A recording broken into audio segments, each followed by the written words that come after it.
You should just do it like a band-aid. One motion, right off! You want to get out of a relationship? That's probably the best advice you'll ever get. Hi, and welcome to a web series about something, Season 2. As we've seen before, Larry was overwhelmed by the fact that Jerry and he had to come up with 13 new episodes, so their first move was to recruit help.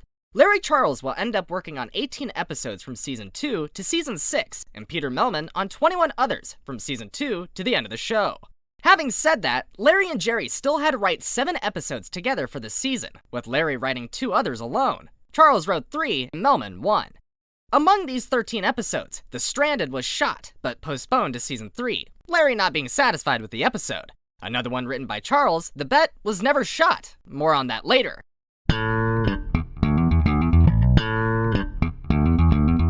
The Ex-Girlfriend is based on Larry's personal experience when he gave a ride home to a woman who recently dated one of his friends. In a 1991 interview, Jerry told that most of the stories are from Larry's life. He just has a tremendous wellspring of ideas. I try to help him, but Larry is really the designer of the show.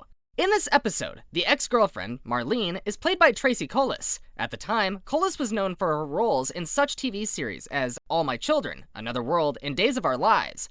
She will also appear in Mad About You before retiring from acting in 1999. Among the actresses who auditioned for the role of Marlene was Heidi Swedberg, who was later cast as Susan Ross in Seinfeld's 4th season. Kolis herself will be back in Seinfeld's episode 93, The Soup, as Kelly the waitress. The Ex-Girlfriend includes many pop culture references. George sings a parody of Rags to Riches, and Jerry mentions the novel Moby Dick, as well as the movie The Blob. Though the most surprising one is certainly George, who, after receiving the chiropractor's bill, says, "What's $75? Am I seeing Sinatra in there?"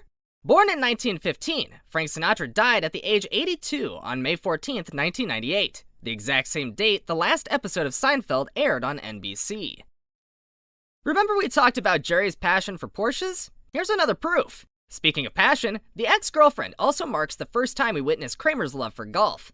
It now feels like Jerry, Elaine, George, and Kramer are really good friends. Of course, it helps that the main cast finally got a contract for more than just a few episodes. Michael's reaction sums it up. I felt, okay, now we can get to work. At the beginning of this episode, George tells Jerry that he had no choice but to tell Marlene that he loves her. This contradicts episode 109, The Face Painter, where he claims that the only time he ever said that was to a dog. After breaking up with Marlene, George asks Jerry to meet her so he could bring back his books. We soon learn that they're not novels, but self-help books including the famous I'm Okay, You're Okay.